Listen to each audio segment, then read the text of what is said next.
Magandang gabi, Bagong Pilipinas. Narito ang Police News Express sa oras na ito. Ako po si Patrolwoman Resalie Umalay. Kaugnay pa rin sa isinagawang White Ribbon Movement Rally ngayong araw.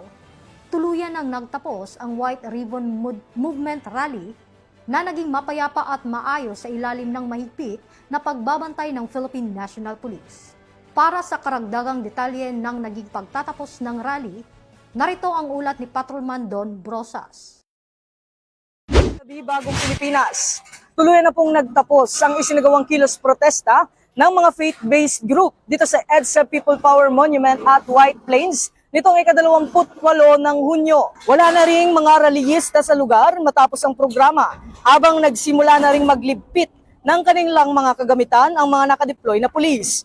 Ayon kay Police Brigadier General Randy Glenn Silvio, District Director ng Quezon City Police District, naging generally peaceful ang isinagawang White Ribbon Movement Rally at wala namang naitalang anumang untoward incident sa kabuuan ng aktibidad.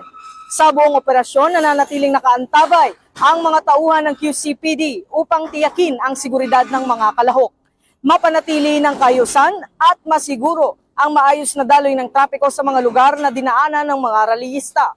Matapos ang mapayapang pagtatapos ng rally, unti-unti na ring bumalik sa normal ang sitwasyon sa paligid ng People Power Monument at White Plains habang ipinagpapatuloy ng mga otoridad ang clearing operations at pag-withdraw ng mga pwersang ipinakalat sa lugar. Salamat sa ating Panginoon.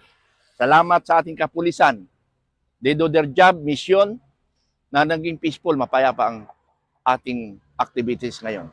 Maraming salamat sa mga Philippine National Police. Mula rito sa EDSA People Power Monument, ako ang inyong PNN correspondent, Patrolman Don Brosas, alagad ng batas, taga-taguyod ng Balitang Pulis.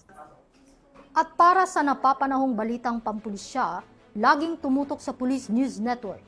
Bagong PNP para sa Bagong Pilipinas. Serbisyong mabilis, tapat at nararamdaman.